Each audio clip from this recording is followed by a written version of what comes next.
Pode entrar. Livre.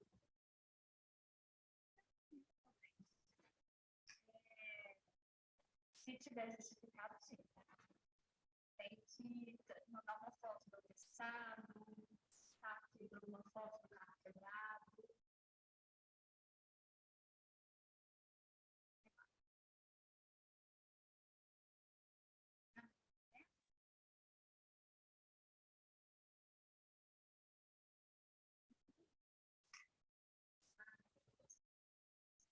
Então, hoje nós vamos falar sobre sistema.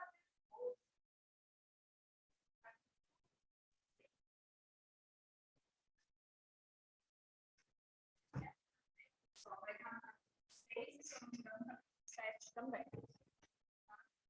Primeira coisa que a gente vai falar sobre esse tema, nós vamos falar sobre a diferença entre sistema nervoso central e sistema nervoso periférico.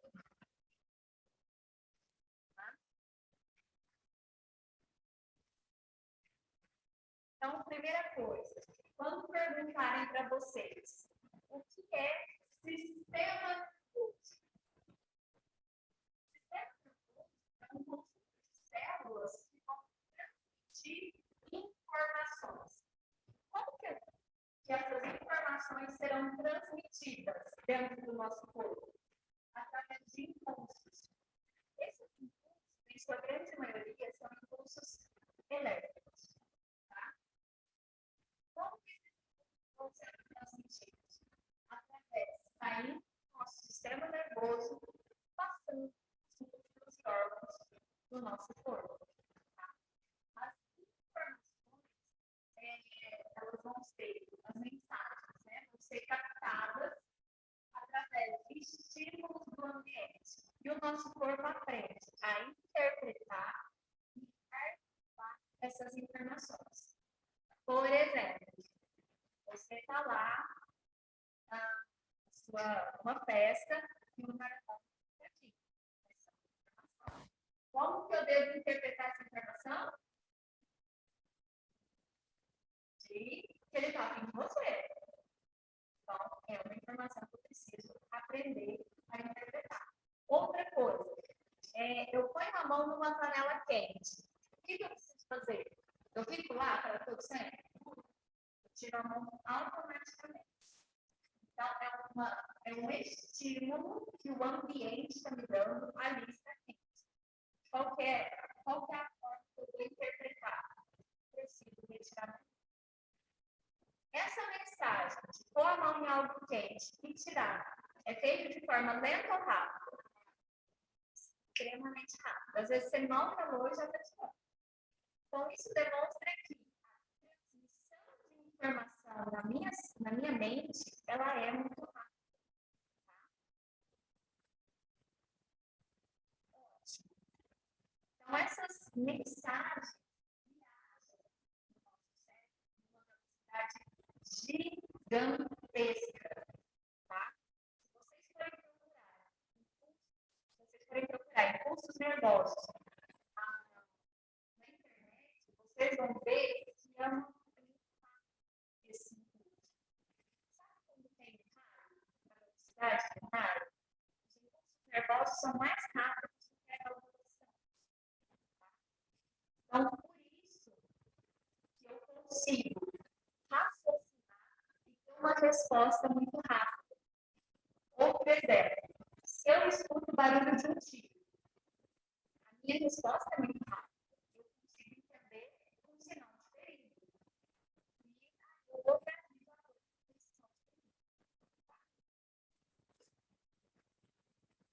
bem, mas para que eu tenha essa resposta de forma rápida, de forma eficiente, eu preciso primeiro entender como que esse estímulo, como que meu sistema nervoso ele é formado, tá? Meu sistema nervoso, ele é dividido em duas partes. Sistema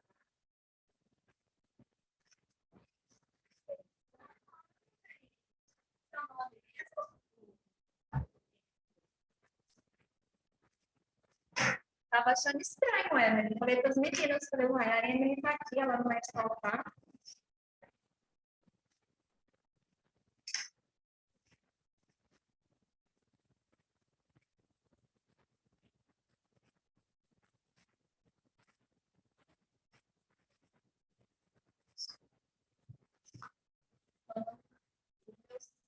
Sistema nervoso central e sistema nervoso periférico. Quando a gente viu um prédio, o que nós percebemos? Que a parte do meu corpo que tem mais ossos, que mais é protegida, é minha cabeça e a minha coluna. Essa é a parte que está mais protegida. É o sistema nervoso central que vai coordenar e integrar todos os outros sistemas. Então, é ele que manda no corpo todo. Se eu vou movimentar, eu preciso que o sistema nervoso central mande essa informação para o sistema nervoso periférico. Então, tem toda essa integração. E aí, quando eu falo, sabendo que na minha cabeça e na minha coluna está toda a parte que vai comandar o meu corpo, eu preciso lembrar que se eu tiver algum tipo de lesão nessa parte, eu vou comprometer toda a transmissão da informação.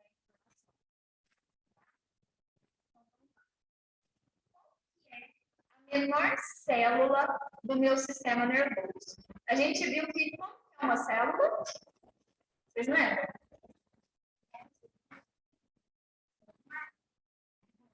Não, a menor célula. Isso, ela é tipo um ovo. Ela tem redondinha no meio, núcleo, e tem a gema, e tem a clara, que também costuma ser redondinha. Quando eu falo em sistema nervoso, é a menor célula. Essa célula, ela é especializada, ela tem um nome, que se chama neurônio. O neurônio é um pouco diferente do ovo. Olha só, eu tenho aqui um núcleo, eu tenho um citoplasma, mas ela tem várias ramificações. E essas ramificações vão ser muito importantes para a gente ter informação e responder as informações do jeito que a gente está acostumado. Tá? Então, vamos lá. Esses neurônios, que são a base do sistema nervoso central, eles estão organizados em redes e circuitos que vão processar as informações. Aqui eu tenho uma didática de como é o cérebro olhando no microscópio. Ele pode se ligar a vários outros neurônios. Por que isso acontece? Porque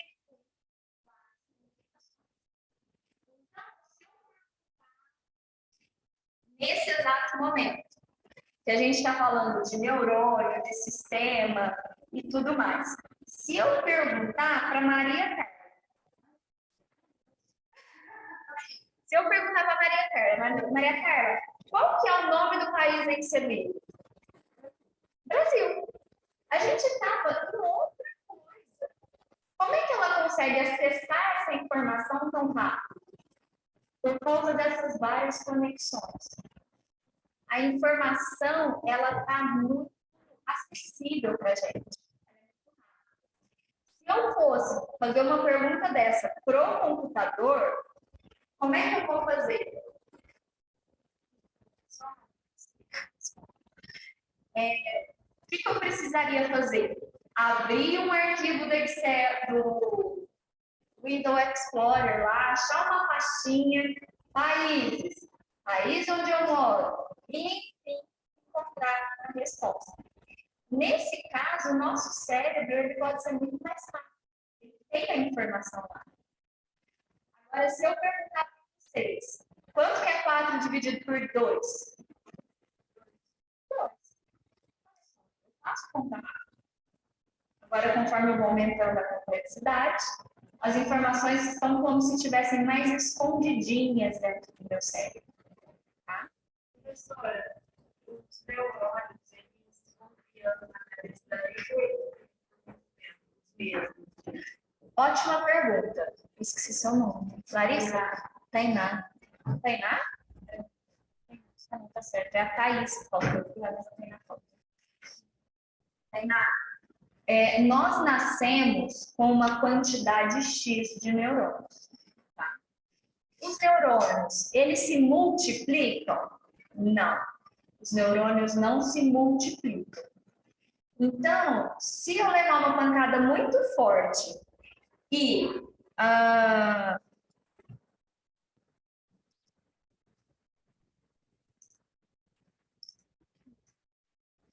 se eu levar uma pancada muito forte, bater minha cabeça e machucar e lesionar os meus neurônios, eles não vão se recuperar. Morreu o neurônio, morreu, acabou, já era. Não vai multiplicar. É diferente do fígado. O fígado, eu posso arrancar um pedacinho dele, doar para outra pessoa, que ele vai se recuperar. Ele cresce de novo. Neurônio, não. Morreu, acabou. Esse é um grande problema. Quem usa droga mata, lesiona os neurônios, não tem recuperação. Quem bebe muito, o álcool é extremamente tóxico para o cérebro. Se morreu, acabou. Tá? O que pode ser feito? Os neurônios, eles têm elasticidade. Como assim elasticidade? Eles podem formar novas conexões. Esse neurônio aqui, ele não está conectado diretamente com esse.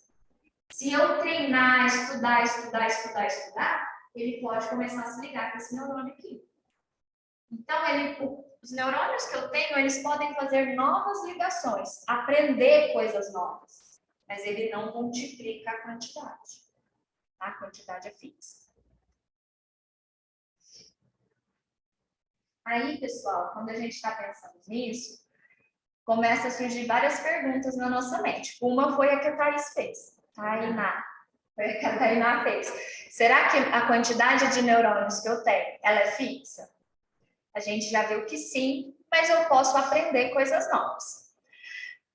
E como que passa a informação de um neurônio para outro? Essas informações, eu falei para vocês, elas são transmitidas através de impulsos elétricos. Sim, através de eletricidade. Por isso que quando eu levo um choque, por exemplo, vou consertar aquela tomada, levei um choque, eu preciso ficar em observação, porque eu posso ter uma convulsão, eu posso ter vários problemas, tá? Inclusive, a gente vai aprender mais sobre esse tipo de acidente. Mas que eu preciso que fique bem gravadinho na mente de vocês. As informações dentro do meu cérebro são transmitidas através de impulso elétrico. Eletricidade é muito rápido, não é? Quanto tempo demora para essa luz apagar, se eu apagar aqui? São milésimos de segundos para apagar e para acender. Então, essa seria a velocidade da informação do meu cérebro. Mas existem algumas informações que são transmitidas através de sinais químicos. Os sinais químicos, nesses eu consigo interferir com mais facilidade, tá? Se uma pessoa está deprimida, o que ela tem? Qual que é o problema dela? Ela não está produzindo serotonina, que é um sinal químico. Serotonina é uma molécula química. E aí, essa baixa de serotonina faz ela ficar deprimida. O que eu posso fazer? Produzir, dar medicamentos para essa pessoa que aumente a quantidade de serotonina. Remédios para depressão. Agem rápido? Não. Demora quanto tempo? Até uns 3 meses para eu ter o efeito máximo do medicamento. Então, o que eu já posso observar? as informações químicas, elas são mais lentas que as informações elétricas. Quer ver outro exemplo? A transição da infância para a fase adulta. Você deixar de ser uma criança, começar a ser uma mulher. Para a mulher, o que isso está envolvido? Está envolvido em nascer pelos na região íntima, desenvolver seio, maturação dos órgãos reprodutivos. A mulher começa a ter curvas, alargamento do quadril. Tudo isso é característico da mulher adulta.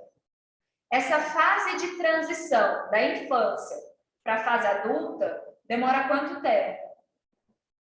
Toda a adolescência.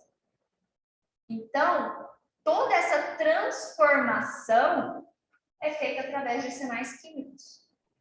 Que a gente vai ver lá no último capítulo desse livro, quando nós estivermos falando sobre alterações hormonais, tá?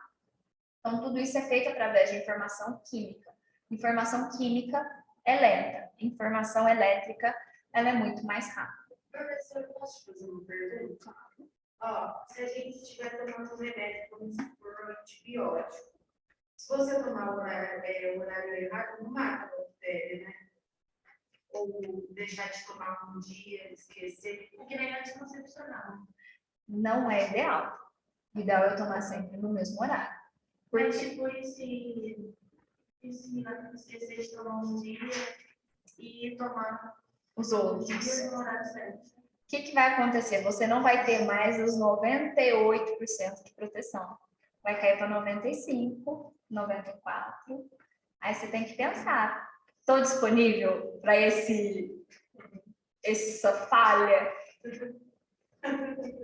Pode ser que apareça um bebê aí no meio do rolê.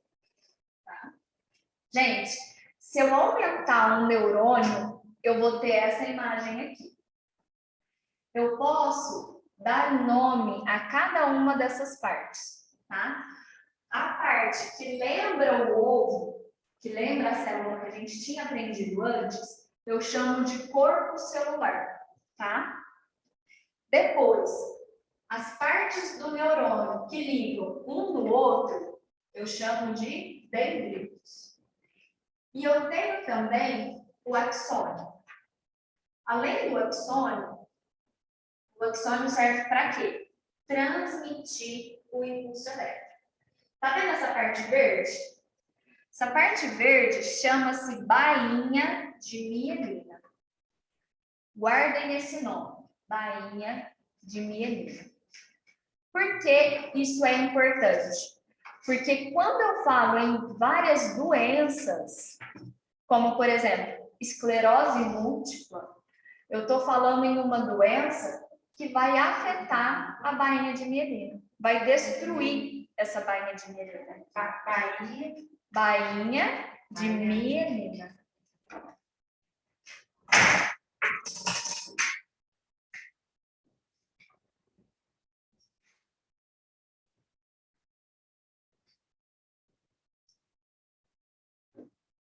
Bainha de mielina.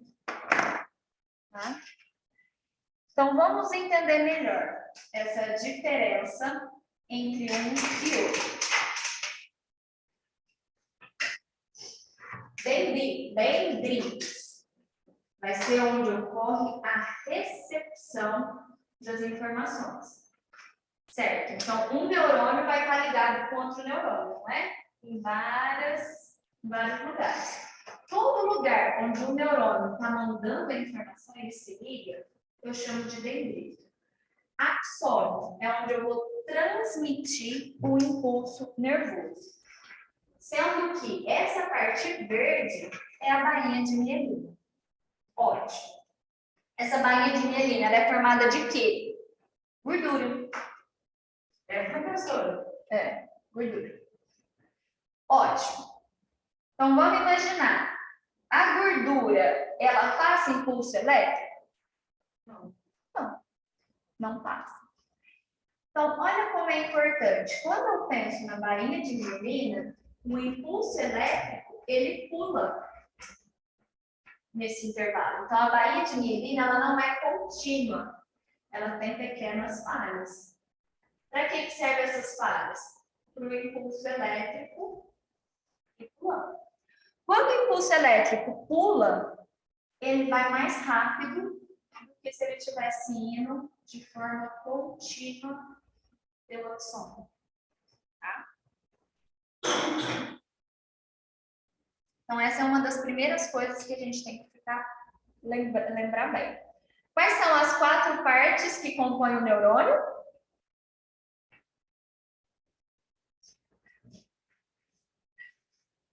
Quais são?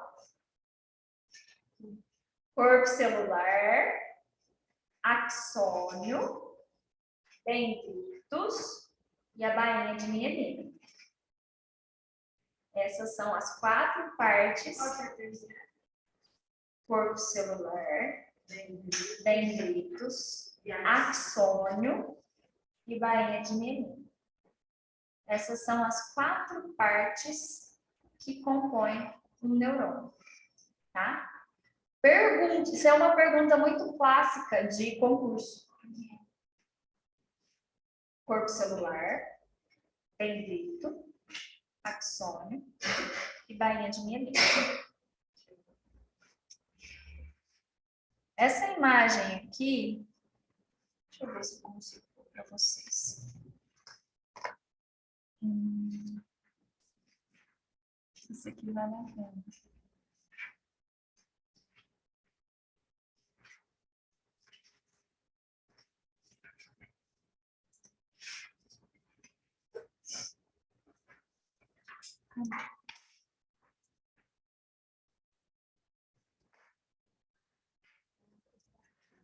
Essa imagem aqui, pessoal, aqui ela não aparece com animação porque tá online. Mas agora que eu baixei o arquivo, a gente vai conseguir visualizar.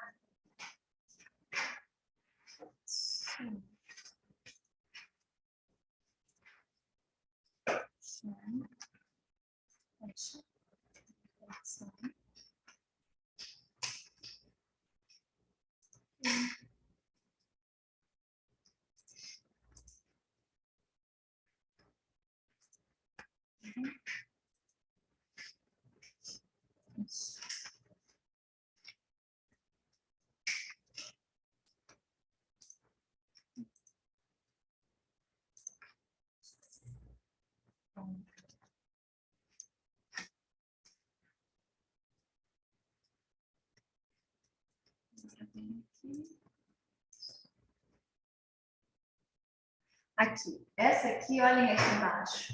Vocês estão vendo uma luzinha correndo? Essa aqui é a velocidade com que a informação passa no meu cérebro. Então, vocês concordam que a informação é rápida? Muito rápida. Aqui fica maior para a gente ver. Então, o nosso cérebro tem vários impulsos ao mesmo tempo. Por quê? A Camille. Camille está sentada lá no fundo. O que ela está sentindo? Ela está sentindo a cadeira, né, onde ela está sentada, que é ligeiramente durinha. Ela está sentindo que a sala está ficando cada vez mais fria. Ao mesmo tempo, ela está ouvindo a minha voz, entendendo o que eu estou falando, e ela ainda está movimentando o braço, escrevendo. Então, quantas dessas luzes estão sendo estimuladas no cérebro dela? Vários. Parece céu em ano novo. Né? Então, são várias informações sendo transmitidas. E aí, olhem a diferença de uma informação que ela é transmitida sem a bainha de mielina e com a bainha de mielina. Então, dá para, através dessa animação, eu consigo perceber o quê? O tanto que é importante a bainha de mielina para eu responder de forma rápida a um estímulo. Se a Camille, que está lá no fundo, tivesse algum problema na bainha de mielina dela, eu ia falar e ela não ia conseguir escrever o que eu falo. Por quê? Olha a velocidade da informação. É muito lenta comparado a uma célula normal. Então, a gente não consegue responder à mesma É daí velocidade. que vem o déficit de atenção? Não, déficit de atenção é outra coisa, é parte química, não é parte elétrica. É aqui que vai estar associada a esclerose múltipla, tá?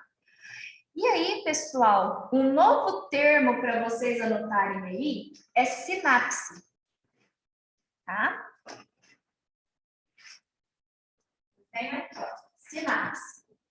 O que é uma sinapse? Sinapse é o local de contato entre um neurônio e outro. Lembra? Aqui sai uma informação e passa para o próximo. Onde um neurônio encontra com o outro, a gente chama de sinapse. Mas vale observar que esse encontro, um neurônio com o outro, eles não ligam ligadinho assim, pele com pele. Fica um espaço. Tá vendo esse espaço? É esse espaço aqui que eu chamo de sinapse. Por que tem esse espaço, tá vendo? Porque eu tenho estímulos elétricos, mas eu também tenho estímulos químicos. Então, vamos imaginar.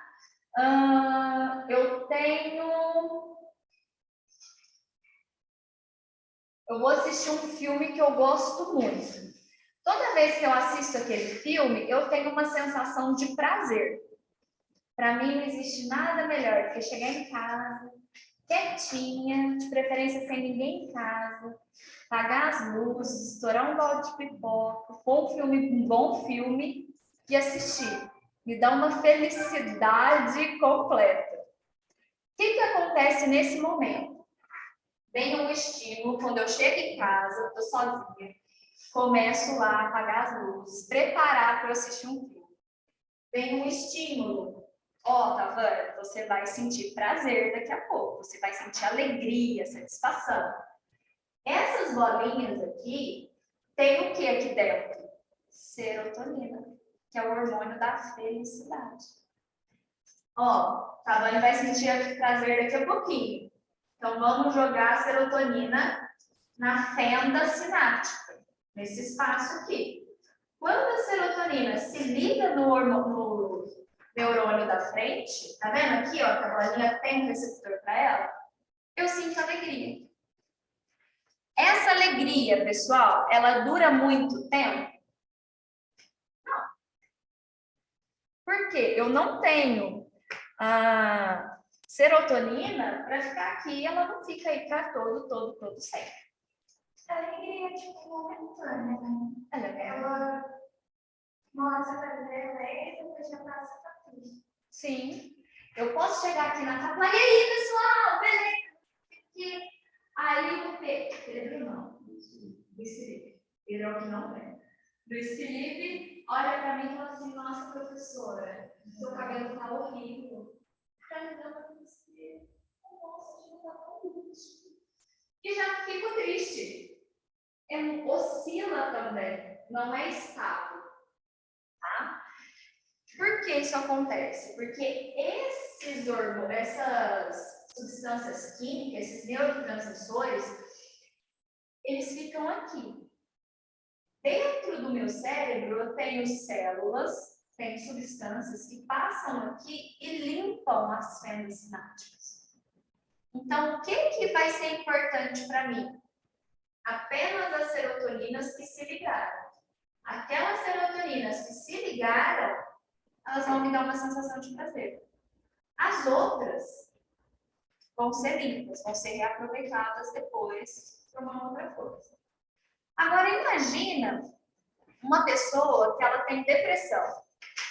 Uma pessoa que ela tem depressão, ela tem baixa suscetibilidade à serotonina. Ou seja, em vez de ter 5 receptores, ela tem só 3. Você acha que ela vai sentir a mesma alegria que a outra pessoa? Não vai. O estímulo é o mesmo. Eu vou sentar e assistir um filme. Mas se eu estou deprimida, eu não vou sentir a mesma alegria. Mesmo fazendo a mesma coisa. Tá? E qual que é a função do medicamento? O medicamento para depressão, nesse caso, tem 2 funções. Primeiro, ou ele pode liberar mais serotonina aqui. Então, ao invés de liberar três bolinhas de serotonina, vou liberar 5. Aí você concorda que para limpar vai ter que vir aqui limpar várias vezes? Eu vou ter serotonina ficando mais tempo aqui? Ou eu posso estimular a aparecer mais receptores, mais lugares para a serotonina encaixar. Aí, com a mesma quantidade, eu vou sentir mais alegria. Tá? Esse é uma das formas do medicamento funcionar. Tá? Então, eu tenho aqui receptores. Adianta o meu cérebro liberar uma substância se eu não tenho receptores? Não, não adianta. Tá? E aí eu tenho, então, o neurônio, que a gente chama pré-sináptico, é aquele que vai liberar a substância química, e o pós-sináptico, que é o que vai receber o estímulo. Tá?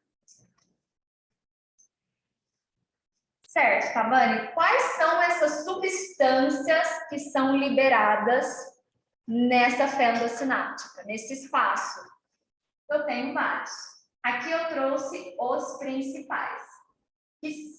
Quais são eles? Dopamina, serotonina, glutamato, acetilcolina, noradrenalina, endorfina, GABA e adrenalina.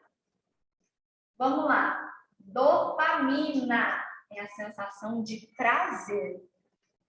Sabe quando você tem prazer naquilo? Eu estou liberando dopamina. Em alguns casos de depressão, a pessoa perde a alegria de fazer tudo. Ela gostava de sair com os amigos. Eu não sinto mais prazer em sair com os meus amigos. Não gosto mais.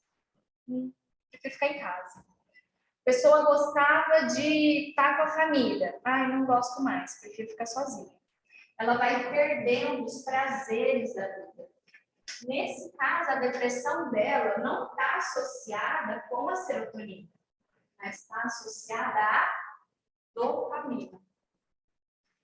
Serotonina tem a ver com humor, a alegria, a euforia, tudo isso vem da serotonina.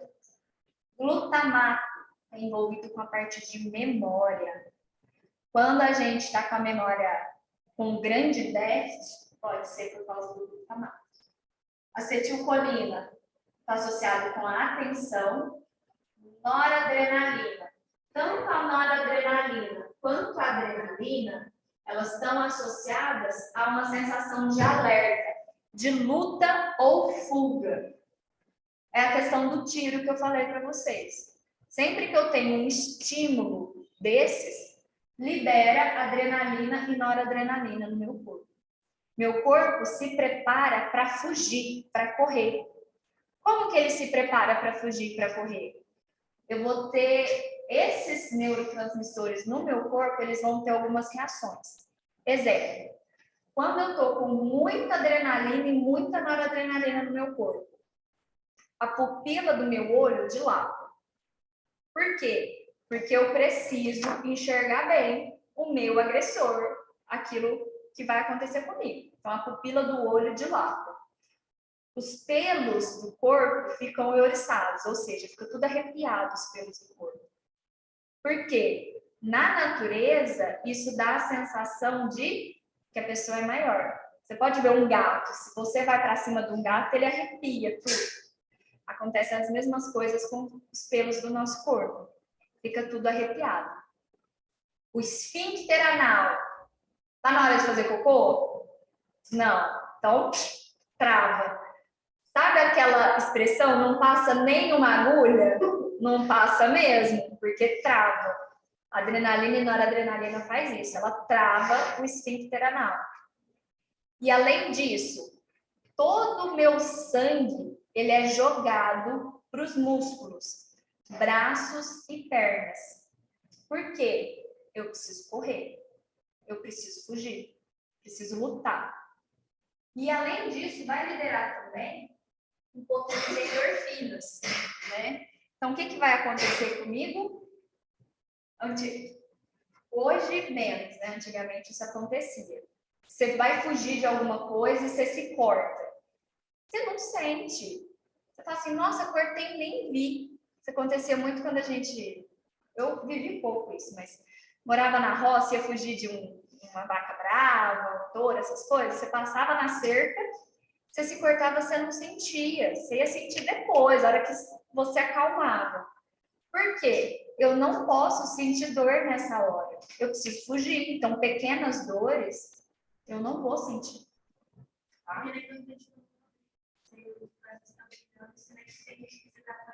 Isso! Você está com muita adrenalina e noradrenalina, você não sente. Você vai ver a hora que o corpo esfria, a hora que a adrenalina e noradrenalina baixa. Então, é muito interessante. O nosso corpo, ele realmente se prepara para lutar. Ele faz várias adaptações para isso. Mas as pessoas que na hora olham, É porque ela não tem, ela congela. Porque a adrenalina e a noradrenalina subiu muito. E ela não está habituada com aquilo. Você não foi preparada. Acontece, algumas pessoas, por exemplo, eu vou te assaltar. A pessoa fica tão apavorada que ela trava. Não consegue fazer nada. Não consegue sentar, reagir. Ela não faz nada, ela trava. Tá? Mas nesses casos, ainda assim, adrenalina e noradrenalina vão estar altas. Todos aqueles outros sintomas, né, as consequências da adrenalina, você vai ter no seu corpo também.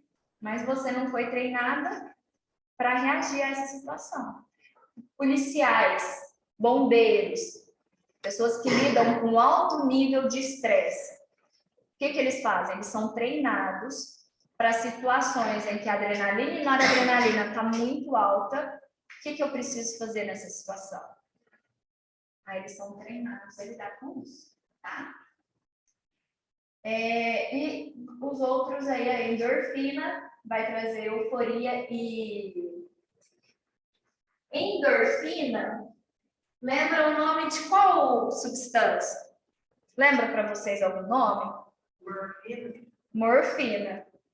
Morfina serve para quê? Tá aí? Para tirar a dor. Então, a endorfina é uma morfina que o nosso próprio corpo produz. Tira a dor. Quando que eu vou produzir endorfinas? Depois de uma atividade física.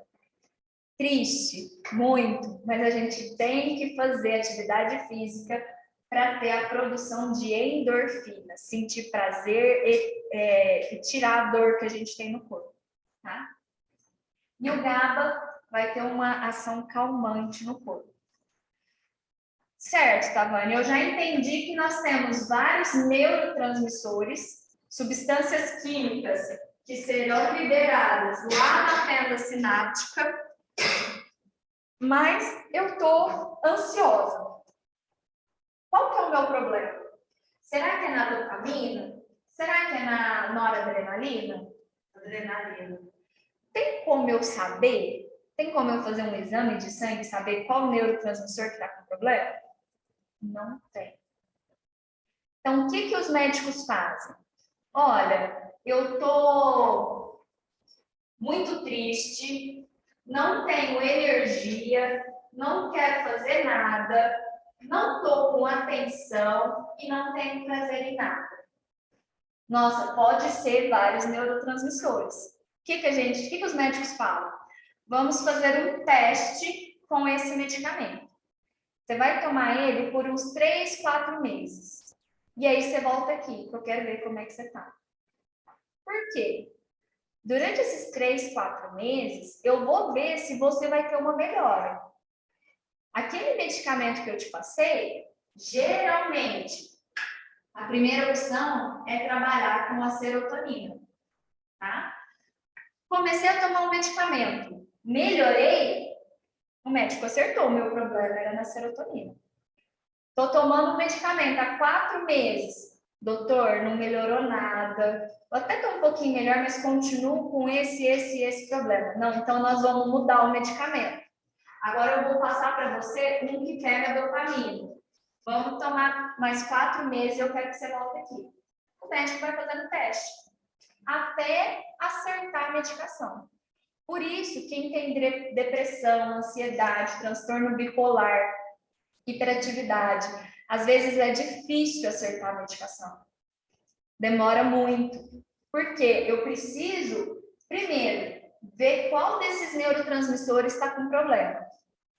Achei o neurotransmissor que está com problema.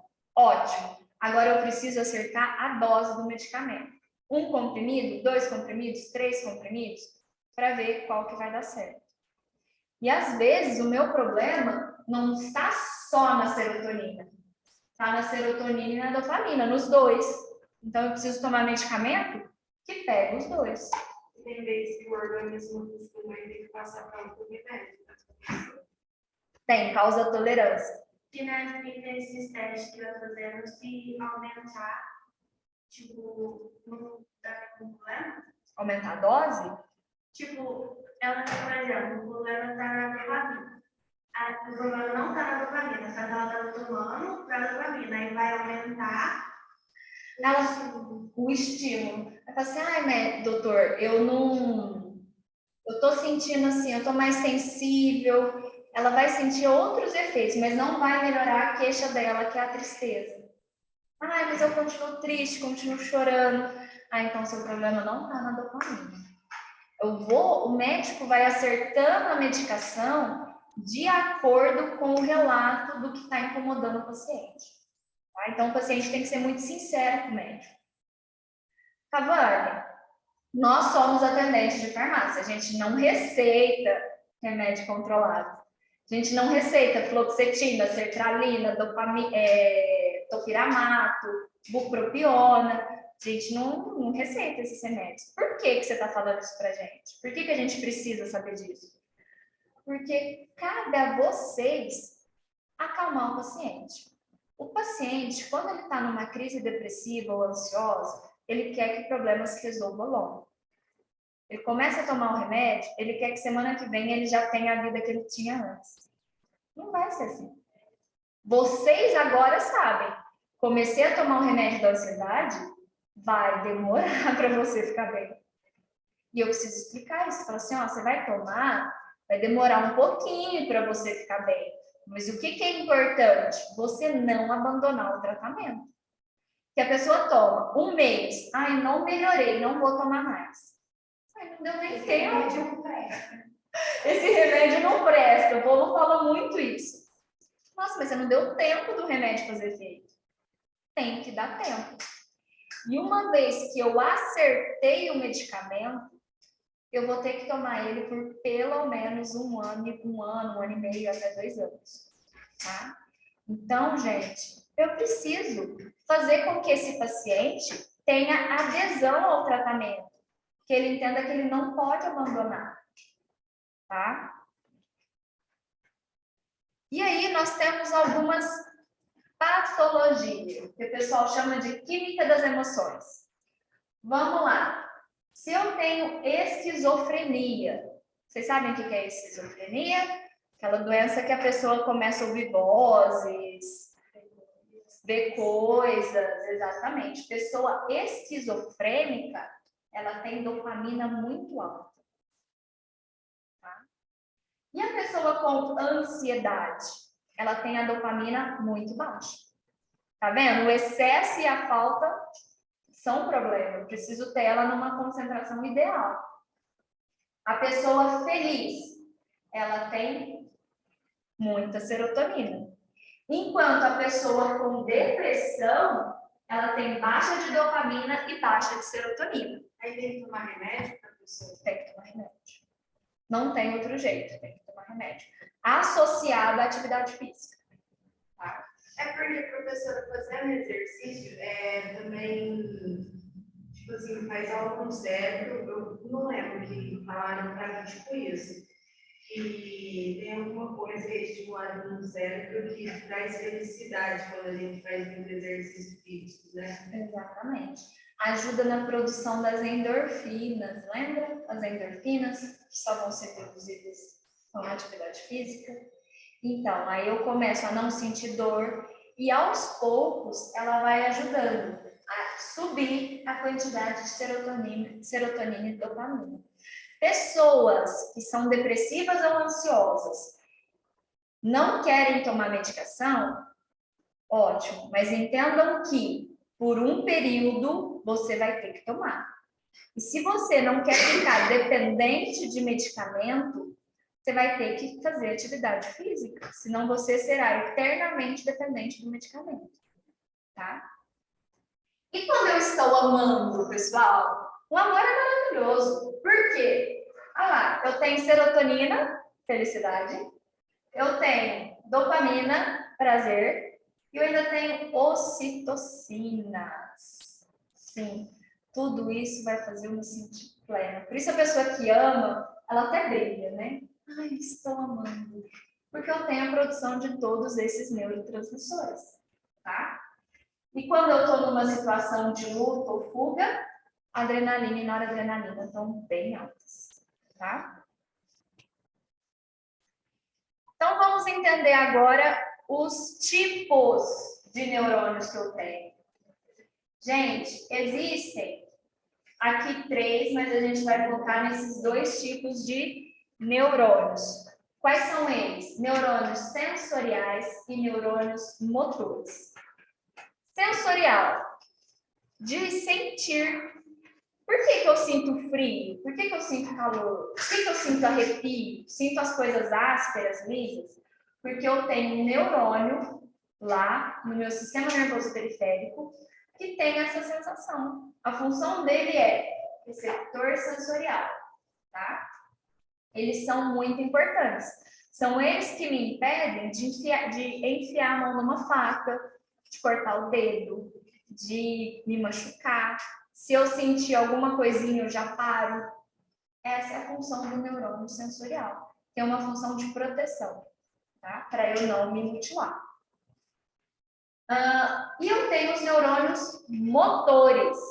Neurônios motores, eles vão fazer a ligação entre o sistema nervoso central e o músculo. Para eu conseguir me movimentar, andar, mexer a cabeça, falar, tudo isso é através dos neurônios motores. Pensa no motor de carro. O motor de carro vai andar. Então, os neurônios motores vão ser responsáveis pela contração ou excitação das células musculares, tá? Depois eu tenho os associativos.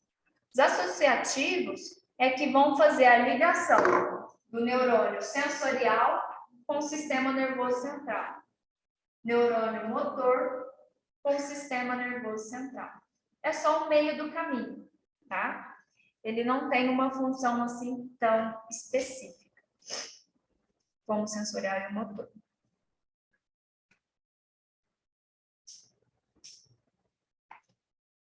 Pode passar.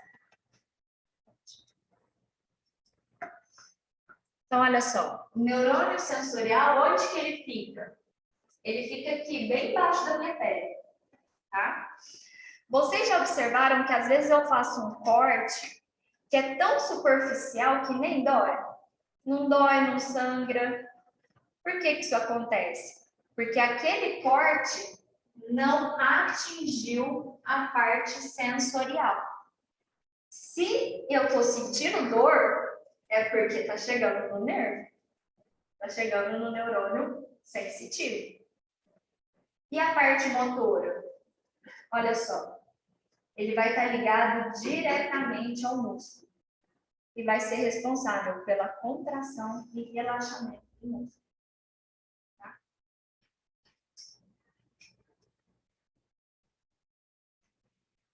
Aqui a gente tem uma imagem de um neurônio.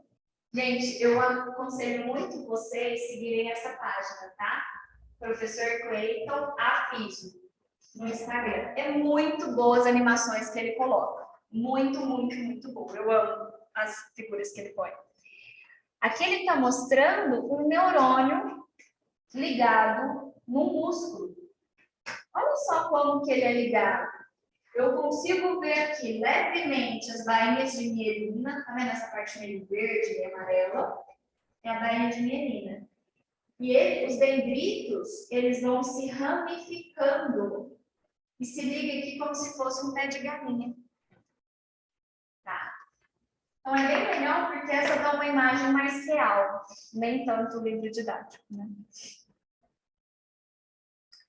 Então, vamos repetir novamente. Meu sistema nervoso é dividido em quê? Periférico e central. Exatamente. Geralmente, na maioria dos livros didáticos, o que vocês vão encontrar?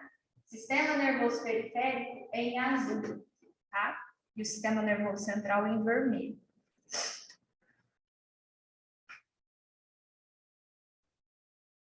Até aqui, alguma dúvida? Básico, né? Aqui a gente está vendo praticamente anatomia. E aí, nós vimos que o sistema nervoso central, ele é importante? Muito.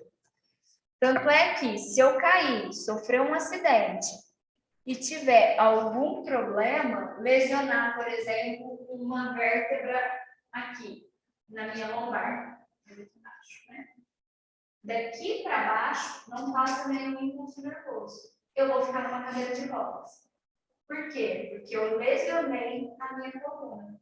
O impulso lá do sistema nervoso não passa. E se eu machucar mais em cima, aqui na cervical, eu vou perder também o movimento dos braços. Então, quanto mais alto é a lesão na coluna, mais eu vou perder os movimentos. Então, é muito sério isso.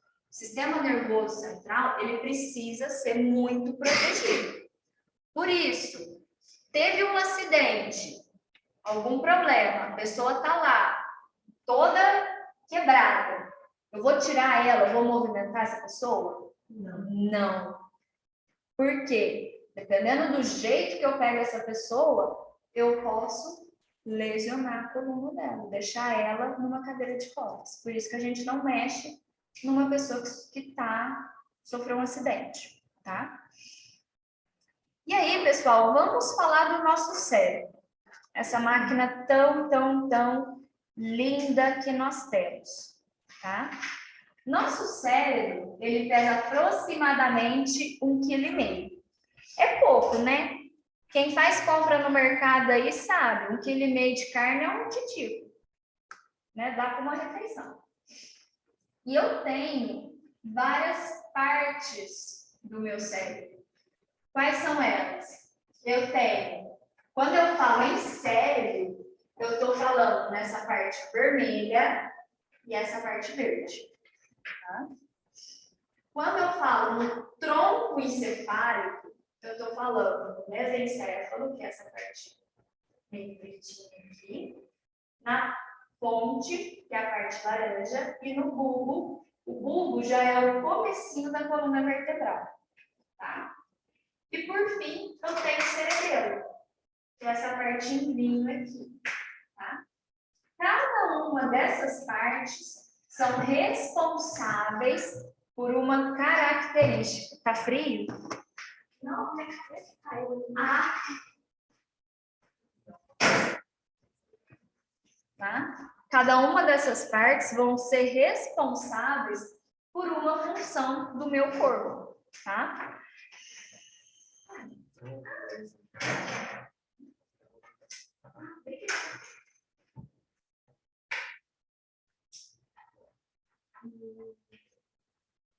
Isso.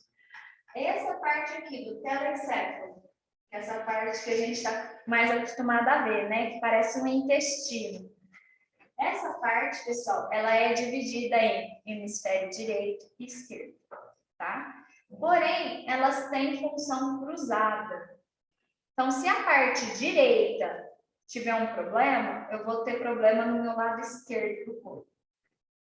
Tá? Ele é invertido no cérebro as informações. Isso é real.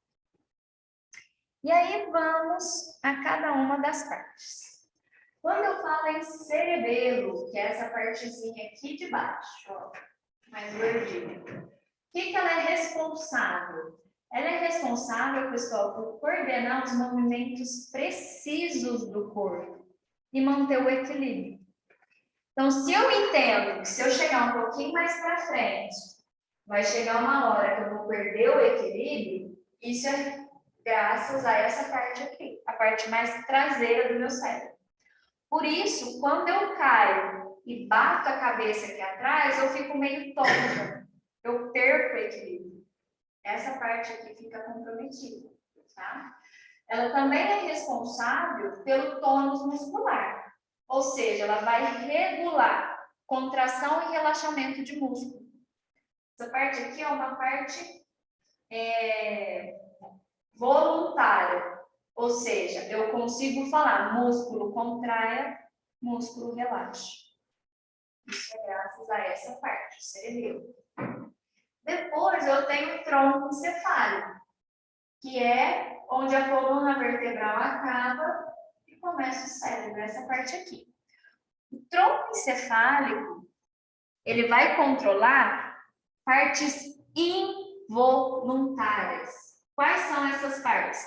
Movimento respiratório, batimento cardíaco, reflexos como tosse, espirro e deglutição. Ótimo. Eu consigo falar, vou parar de respirar? Eu consigo segurar por muito tempo? Não. Eu consigo falar, coração, bata mais devagar? Não consigo. Tá? Então, esses movimentos são involuntários. Eu não tenho controle. Tudo isso, quem cuida é essa parte do tronco encefálico, tá? É muito importante eu lembrar disso, porque quando a pessoa tem uma lesão na coluna, como aquela ginasta, Thaís, ela era ginasta olímpica, que anda sempre numa cadeirinha, toda fashion assim. Ai, não lembro o nome. Ela teve uma lesão na coluna bem alta, mas por que que ela ainda consegue respirar? Por que que ela ainda consegue engolir? Porque não pegou o tronco encefálico. Se eu tiver lesão aqui, pessoal, eu vou ficar no hospital. Vou depender de máquina para respirar. Vou ter que ser alimentada por sonda, porque eu não vou conseguir engolir. Preciso de uma máquina para que faça meu coração bater, se eu tiver uma lesão aqui no bulbo. Então, esse aqui é a central da minha vida, de todas essas partes involuntárias, tá? E aí, a gente pensa assim, tá vendo? O sistema nervoso central, ele é muito importante. Precisamos proteger ele. O nosso corpo, ele já protege o sistema nervoso central. Como que ele protege? Através de 3 camadas de membrana que a gente chama de meninges. Vocês já devem ter ouvido falar em meningite, não é? O que é meningite? É uma inflamação nessas meninges. Tá? Então vamos lá, vamos entender o que são essas meninges. Elas são formadas de 3 camadas: a dura mater, aracnoide e pia mater. Essas são as 3 partes que compõem as meninges. Entre essas partes, eu tenho um líquido que se chama líquor. Ele que é responsável pela nutrição do sistema nervoso central. Nosso cérebro, ele é formado por neurônios. Esses neurônios precisam de nutrientes, precisam de oxigênio. Quem leva esses nutrientes e esse oxigênio? O líquido. E além disso, o nosso cérebro, ele fica boiando. Se ele não estivesse boiando, quando eu bato na minha cabeça, ele ia machucar. Por que que ele não machuca? Por que que eu não fico louca assim, não perco noção cada vez que eu bato a cabeça? Porque ele está boiando nesse líquido, tá? Então, esse líquido vai amortecer o cérebro de possíveis traumas causados por choque mecânico, tá? Então, vamos abrir o nosso cérebro. Olha só. As meninges, além de proteger o cérebro, ele protege também toda a medula. Então, ele pega no cérebro e na coluna aqui, na parte da medula, tá? Vamos lá. Eu tenho aqui a parte do encéfalo. Eu acho que tem uma imagem melhor. Aqui. Tá vendo esse risco azul? Esse aqui é o líquor, tá? É ele que protege e faz o cérebro ficar boiando e nutre o cérebro, tá? Então, olha só, ele protege o cérebro aqui dentro. Olha aqui, ele dá a volta no cérebro todo e dá a volta na coluna. É um líquido, fica boiando, como se estivesse dentro de uma piscina. Aqui eu tenho as meninges. Ó, eu tenho a dura mater, que é a camada mais externa, que está ligada com o osso mesmo. Então, o osso é duro. Dura mater é a parte mais externa. Depois eu tenho a aracnoide e, por último, a pia mater.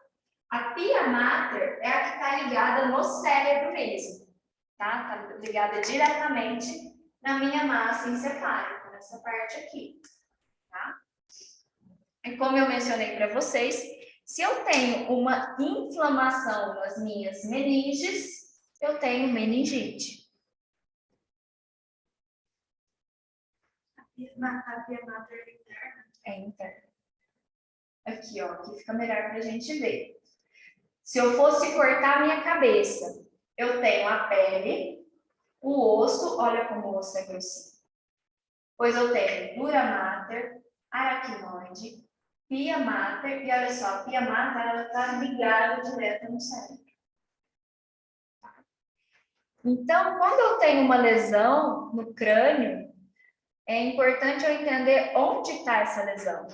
Se a minha lesão está aqui no cérebro, ela é mais grave. Por exemplo, assim, está juntando água ou está com hemorragia aqui na pia mater, em contato com o cérebro. Nossa, essa pessoa vai ter uma lesão muito mais grave do que se for entre pele e osso. Aqui eu posso fazer uma drenagem simples, não comprometer a função do meu cérebro. Tá? E aqui a gente já vai começar a falar de algumas doenças. Por exemplo, hematoma. Teve uma lesão no crânio. Se for, vocês já devem ter ouvido esse termo, um hematoma epidural. O que é um hematoma epidural? Eu tive uma lesão, está sangrando, mas olha só, foi antes da meninge. Está lá na dura mater. Então, o que aconteceu? O que eu posso fazer nesse caso? Teve uma fratura aqui no crânio. Eu posso aproveitar essa abertura com uma seringa ou com uma cânula e aspirar esse sangue. É simples, mais simples de fazer. Agora, olha esse caso. Um hematoma subdural. Olha onde que está tendo vazamento de sangue. Diretamente em contato com o cérebro. Então, nesse caso, eu vou ter abrir a pele, abrir o osso, fazer um buraco no osso. Não sei se vocês já viram aquele House, Grey's Anatomy, que tem uma furadeira na sala de cirurgia. Tem que ter mesmo, para eu conseguir abrir aqui. Viu? Eu fui fazer um estágio, professora no microterapia, aí eu vi eles abrindo o crânio. Que Eles legal. abrem com o serrote. Nossa, isso é um horror. E é duro. É como se eu estivesse serrando uma madeira. Você escuta aquele som. É o mesmo barulho. É o mesmo barulho. E é duro mesmo para mim. É muito duro. Por isso que assim. E como é que você vai controlar na hora que você está furando para furar só o cérebro e não enfiar a furadeira aqui dentro, lesionar o cérebro? Por isso que um cirurgião ele precisa ser muito preciso com a mão, tá? E aí, rompi o osso. Eu ainda tenho que cortar as 3 meninges para chegar aqui e poder drenar esse líquido, tá? Então, essa é a diferença de um hematoma epidural de um hematoma subdural.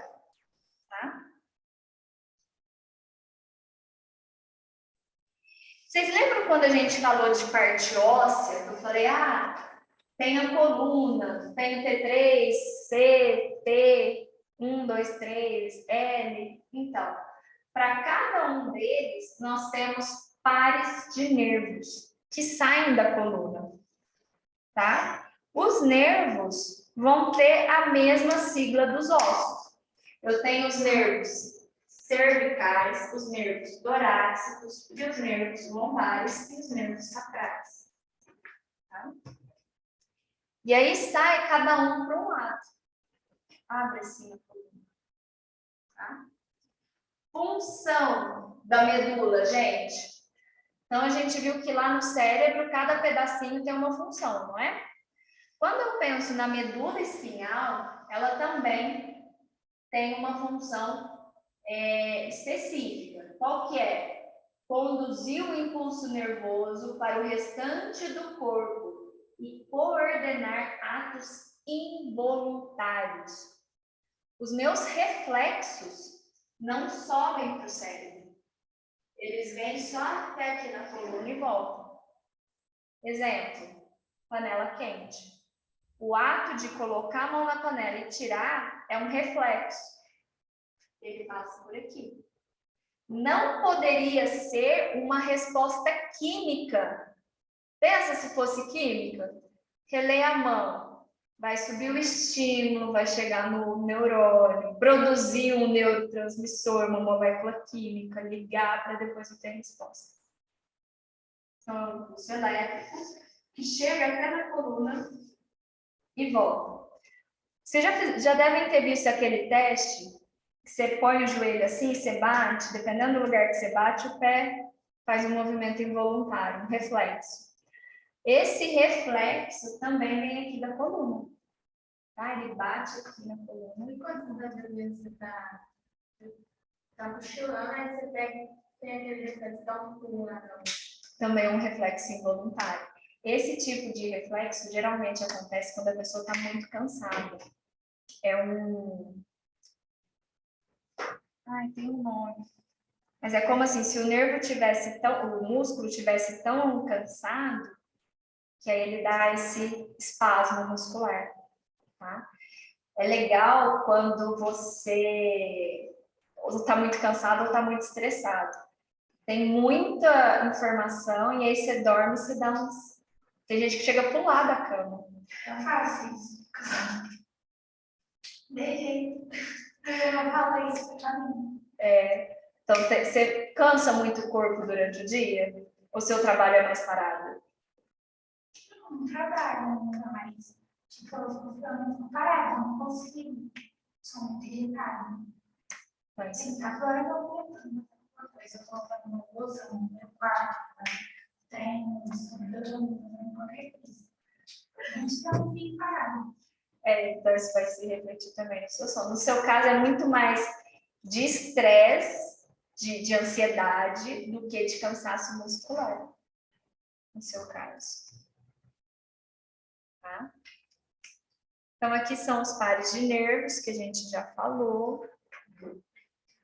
Olha que legal quando eu abro as meninges lá na minha coluna. Ó. Igualzinho tem no cérebro, vai ter na coluna. Tem a dura mater, que é a mais próxima do osso da coluna. Tem a aracnoide, que é intermediária. E a pia mater, que é a que está ligada diretamente no ligamento dos nervos, tá? E aí vocês vão perguntar. Até agora ninguém me perguntou. Então, já que ninguém me perguntou, eu vou perguntar para vocês, porque eu acho que vocês sabem a resposta. Tá, vamos. Nós temos 3 camadas lá no nosso cérebro.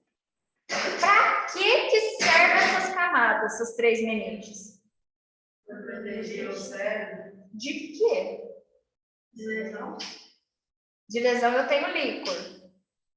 Né? Mas para que servem as meninges? Isso. Esqueci seu nome. Larissa. Exatamente. Gente, a função das meninges é justamente proteger, filtrar o que vai chegar no meu cérebro. Por exemplo, lá no meu cérebro eu não posso ter sangue.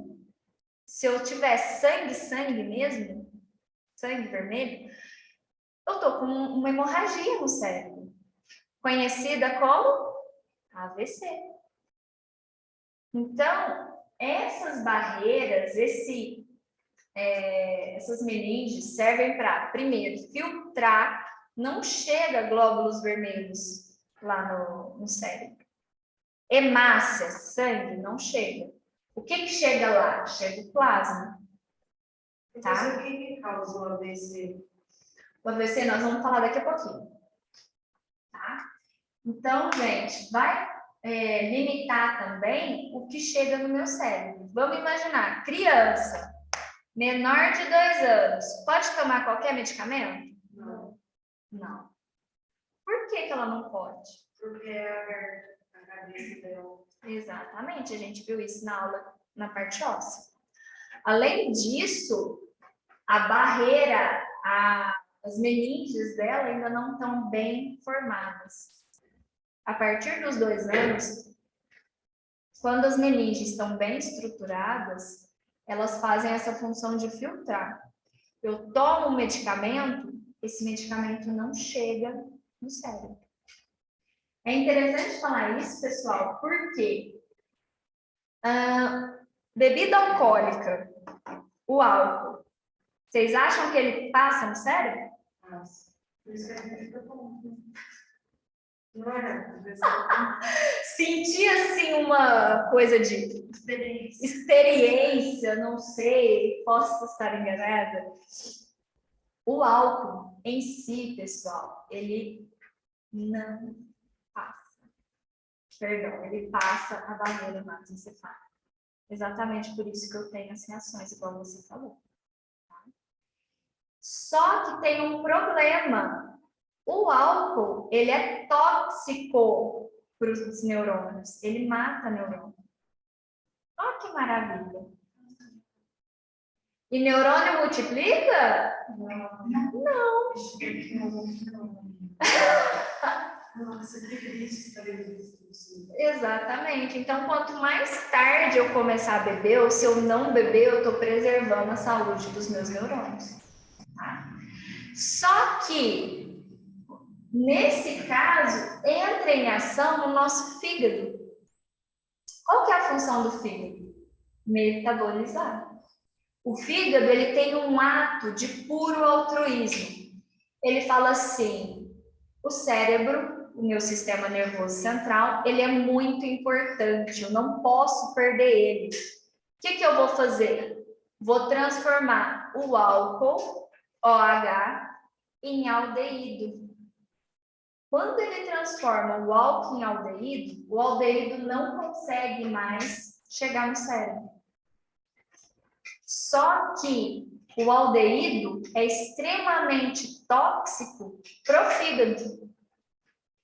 Ele passa a produzir uma substância que lesiona ele próprio. Olha como ele é altruísta. Ele fala, antes eu ficar lesionado, eu me recupero, do que o cérebro. O cérebro não se recupera. Ele é mais importante que eu, então eu vou me ferrar para ele ficar bem. Tadinho. E aí você acorda, depois que passa a vibe, passa a brisa, né, da bebida alcoólica, o que você sente? Dor de cabeça, boca amarga, uma secura, uma sede. Tudo isso são sinais da intoxicação do seu fígado. A boca amarga é típico de lesão no fígado. E aí você começa a sentir tudo isso. Por quê? Porque o fígado entende, mais importante, o meu cérebro, o meu sistema nervoso central, eu vou proteger ele. E ele faz esse ato. Tá? O corpo humano é muito inteligente. Muito. Ele é muito perfeito. Foi muito bem criado. E agora, deixa eu ver que horas são. E agora, pessoal, nós vamos à parte que a gente mais gosta. Que é o quê?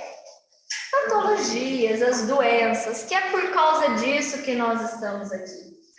Primeira doença que atinge o sistema nervoso central, esclerose múltipla.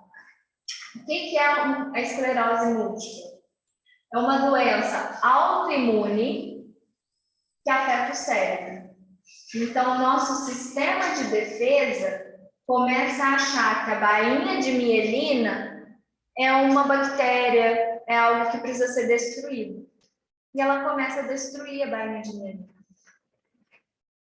Então, vamos lá. Toda vez que vocês ouvirem o termo autoimune, quer dizer que o meu próprio corpo está me lesionando, tá? Minhas células de defesa estão destruindo alguma coisa dentro do meu corpo. Nesse caso, a bainha de mielina. Olha a diferença. Aqui eu tenho uma bainha de mielina saudável. Aqui eu tenho uma bainha de mielina com esclerose múltipla. Qual que vai ser os primeiros sintomas? Como é que eu sei que eu estou com esclerose múltipla? Ela é uma doença, pessoal, muito triste. Por quê? Porque ela destrói o corpo, mas você ainda tem consciência do que está acontecendo com o teu corpo. Vamos lá. Eu começo a apresentar cansaço, depressão e alterações de humor. Começo a ter problemas na visão. Fala, eu começo a ter dificuldade para falar. Garganta, disfagia, ou seja, eu começo a ter dificuldade para engolir.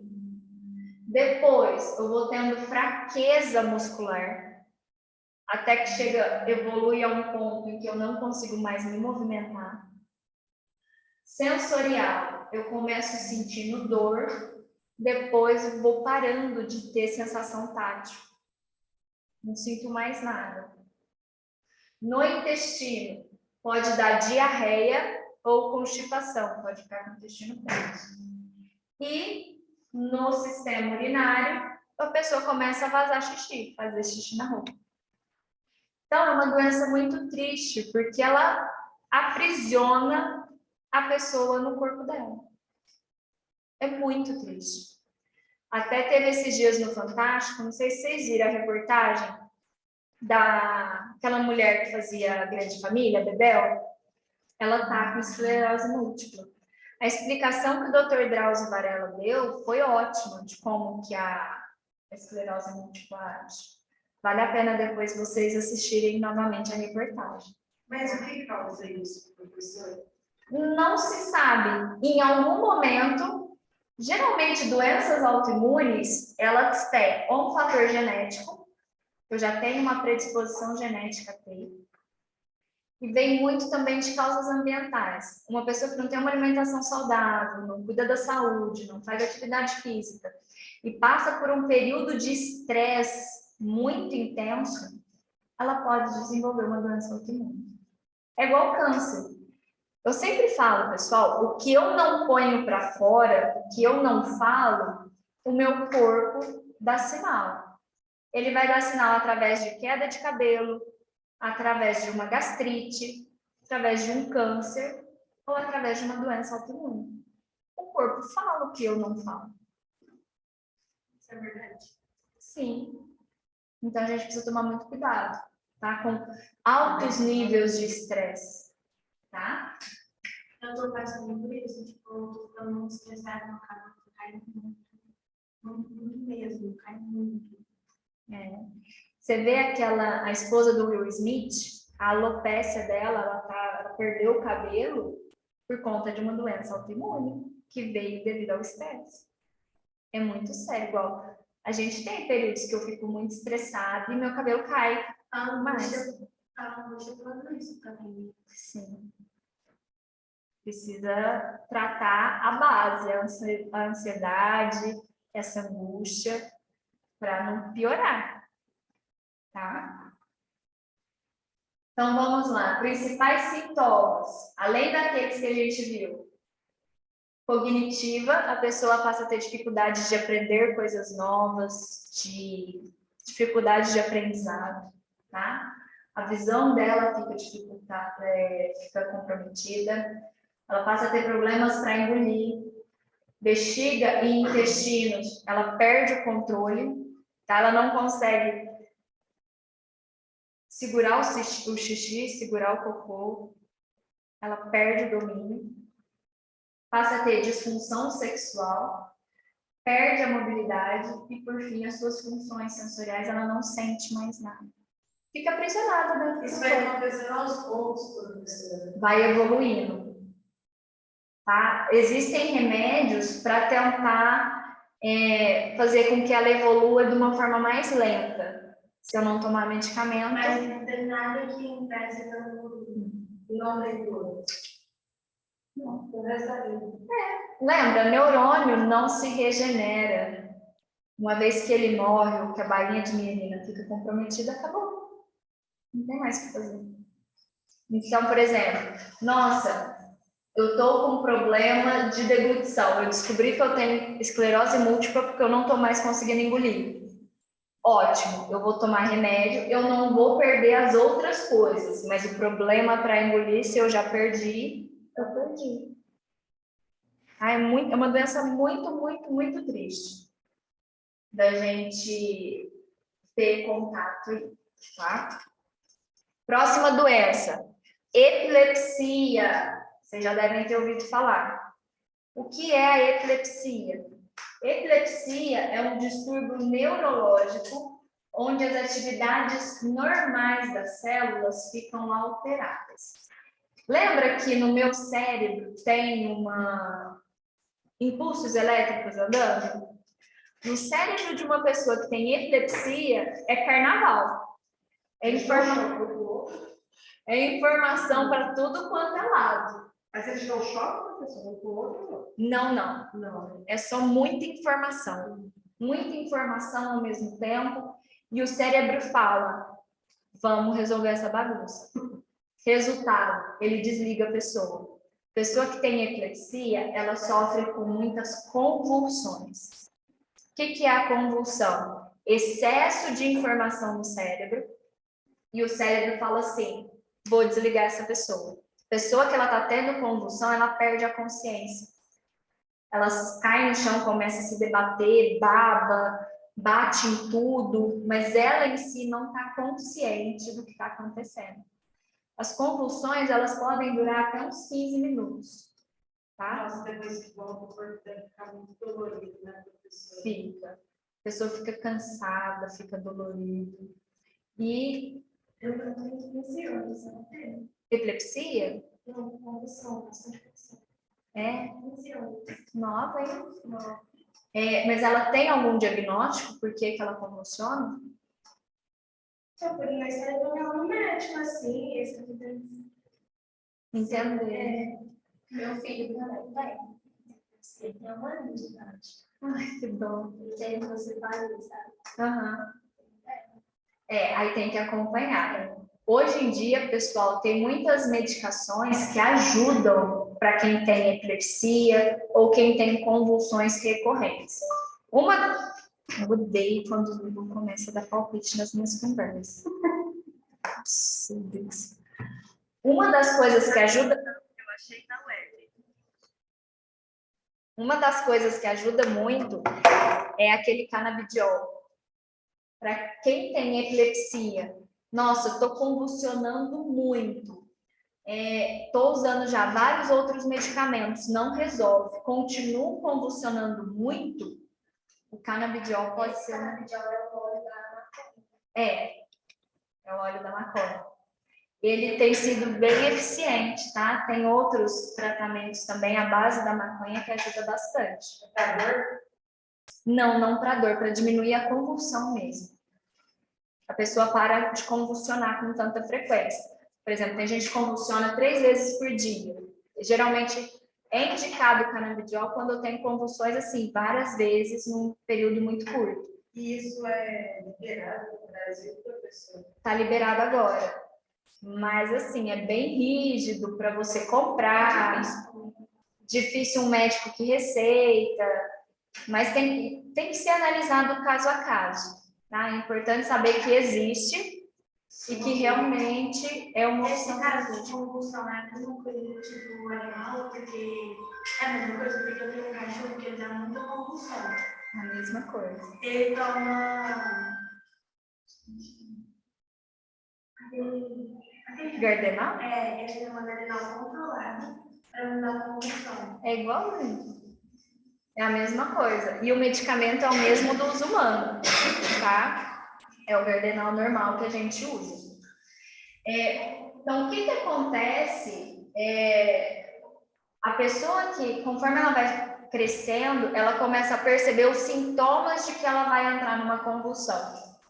Ela começa a ter alterações, ela percebe que antes da convulsão vem uma euforia, ou ela tem uma sensação que precede, que vem antes da convulsão, e ela já começa a perceber, ó, daqui a pouco eu vou convulsionar, tá? Não vou entrar em mais detalhes, porque nós vamos ter uma aula falando como que eu presto socorro a pessoas que estão convulsionando, tá?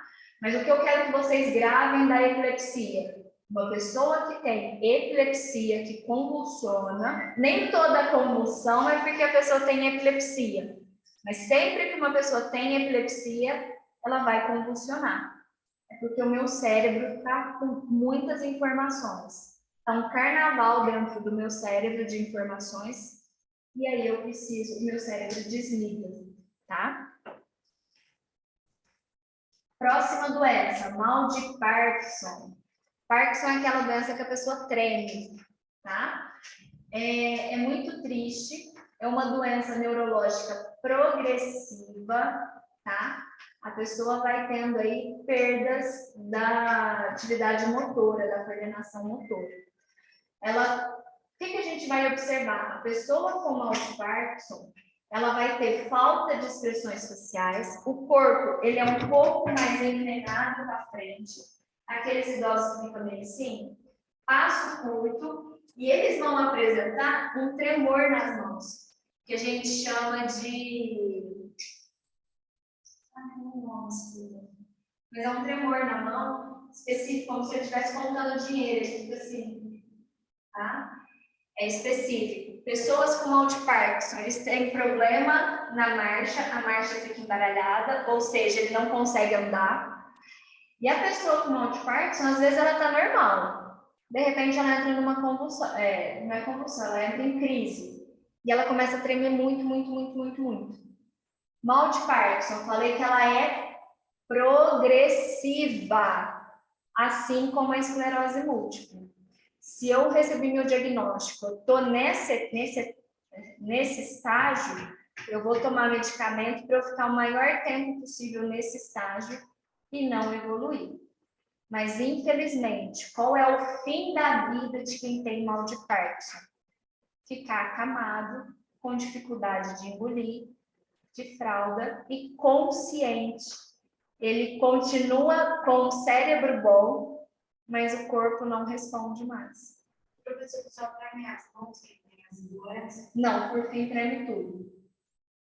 Quando ela entra em crise, parece uma convulsão. Qual que é a diferença? Ela está consciente, ela está vendo o que está acontecendo. A doença de Parkinson, ela está consciente o tempo todo. Tá? Só o corpo que não responde mais, ela perde o domínio do corpo. Tem um sinal que a pessoa, tipo, tá conversando com isso, é muito tremor na mão. Muito tremor na mão, é um dos primeiros sintomas. Tá? Começou a tremer muito, é bom procurar um médico, porque pode ser outras coisas, mas já faz um diagnóstico para descartar a doença de Parkinson, tá? E aí nós temos Alzheimer.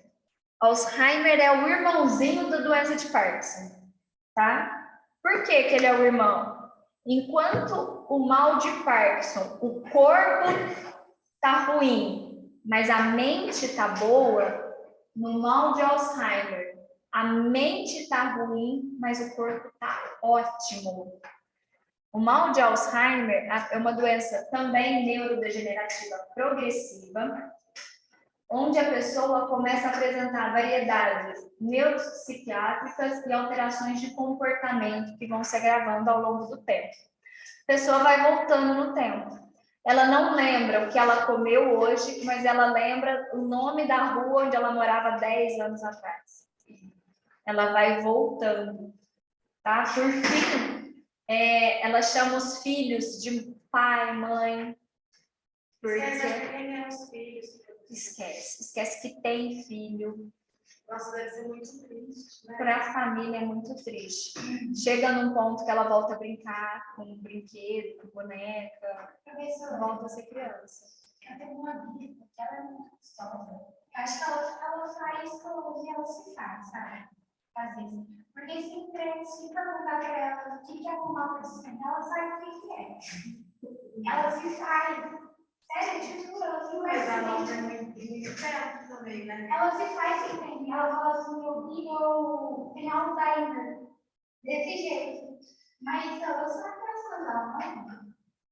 Tem que ver se é real ou se ela Tá fazendo graça. está fazendo para aparecer. Às vezes já passar, se eu falar isso, eles vão me dar mais atenção, então eu vou fazer. E o mais carente quando tá mais velho, né? Idoso é custoso, gente. Eles são terríveis, tá? Doença de Alzheimer, qual que é o problema? Quem tem problema de Alzheimer, geralmente ele vai falecer com problema respiratório, tá? Porque a pessoa, ela tá comendo, ela esquece de engolir. Chega a esse ponto. Então, aí a comida acaba indo pro pulmão e ela vai ter problemas respiratórios, tá? Ela vai morrer de uma infecção no pulmão, água no pulmão, algum problema dessa linha, tá? Mas suponhamos que eu cuidei super bem dessa pessoa. Ela vai ficar de cama também. Chega num ponto que ela esquece como que anda, ela esquece como que come, ela esquece como toma banho. Ela vai virando uma criança, ela vai regredindo até virar um bebê novamente, tá? Mas o corpo tá bom. O problema tá na mente. É diferente da doença de Parkinson, onde o corpo tá péssimo, o corpo não responde. Mas a pessoa, ela tá vendo tudo que tá acontecendo ali ao redor dela. Professor, mas várias coisas que acontecem no cérebro são de ser talvez muito estresse, muito nervoso, muito desespero, muita coisa ruim. Pode ser. A gente precisa entender essa ligação porque o corpo somatiza. É aquilo que eu falei para Rafael, que se eu não ponho para fora, se eu não tenho uma válvula de escape, o meu corpo vai me mostrar uma hora, tá? Então a gente precisa ter válvulas de escape. Eu estou muito nervosa, vou fazer uma caminhada, eu vou beber eu vou fazer alguma coisa que me relaxa. É importante ter essa válvula de escape, porque senão você for estressando, seu corpo vai mostrar. Grandes CEOs de empresas multinacionais que vivem com um estresse muito grande são fortes candidatos. Geralmente eles morrem de infarto ou AVC. Por quê? Porque o corpo não aguenta esse estresse muito prolongado. Então, o nosso corpo, ele mostra. Tá? E, por fim, pessoal, nós temos o AVC. O que é o AVC? Acidente vascular cerebral. O popular derrame. Tá? Acontece quando o suprimento de sangue que vai para o cérebro é interrompido ou é drasticamente reduzido, privando as células de oxigênio e de nutrientes. Então, um vaso sanguíneo se rompe, vai causar uma hemorragia cerebral. É isso aqui que acontece. Então, eu tenho um AVC isquêmico e tenho um AVC hemorrágico. O AVC hemorrágico, ele tende a ser mais grave, tá? Mas independente se ele é isquêmico ou hemorrágico, o que conta é eu socorrer rápido, tá? No AVC isquêmico, o que acontece? Formou um trombo, um aglomerado de células, alguma coisa, que entupiu aqui esse vaso sanguíneo. Entupiu, você concorda que toda essa parte que está em roxo não vai receber nutrição, não vai receber oxigênio. Então, ela começa a morrer, começa a necrosar. Tá? No AVC hemorrágico, qual que é a diferença?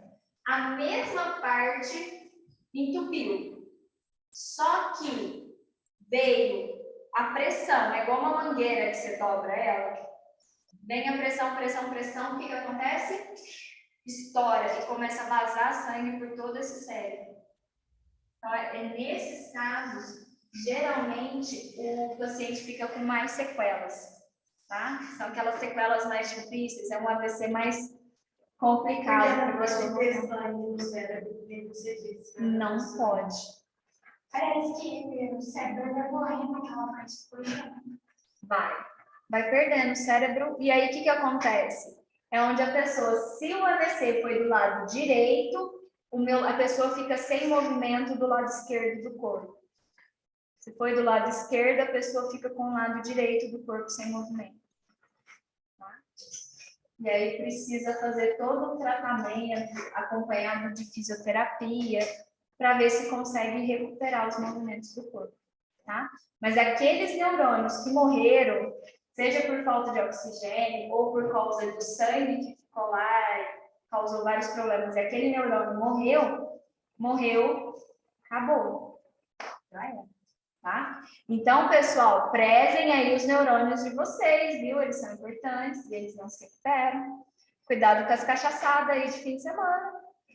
Tá bom? Tá bom. Certinho? Alguma dúvida até aqui? Nenhuma? Tá bom. Foi até rápido. Eu achei que hoje a gente ficaria 2 aulas aí no sistema nervoso. Pessoal, fica melhor com a animação, né? Próxima aula, o que nós vamos ver? Nós vamos falar sobre sistema circulatório. Então, tragam suas dúvidas, tá? Quanto mais dúvidas vocês trouxerem, a aula vai ficando mais interativa. Então, por exemplo, formigamento, má circulação, varizes, hemorroidas, tudo isso são problemas causados por má circulação. E a gente vai falar semana que vem, tá? Problemas no sangue, anemia falciforme, nós vamos falar sobre esses temas. Beleza? Nenhuma dúvida, certeza, certeza? Amor, eu acho que você é aluna nova, não é? Ah, tá. Porque eu tô olhando você desde a hora que você chegou. Falei, gente, mas ninguém falou nada que eu não chamei. Não é possível que eu tô esquecendo. Não, então tá bom. Seja muito bem-vinda, viu? Pessoal, é isso, então. Hoje eu vou liberar vocês uns minutinhos mais cedo.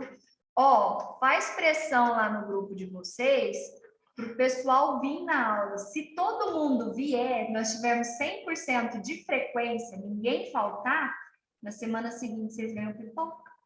Pensa bem, essas horas, meio-dia, cai bem um petisco, né? Às 11 horas, assim. Eu ainda não montei o grupo de vocês, né? Todo mundo já me mandou mensagem? Eu já. Já? Então, eu preciso... todo mundo que vem. Eu preciso montar o grupo de vocês. Eu esqueci. Não, eu já vou pegar hoje firme e tem um monte de coisa para fazer que eu já monto o grupo de vocês, certo? Muito obrigada pela presença de vocês.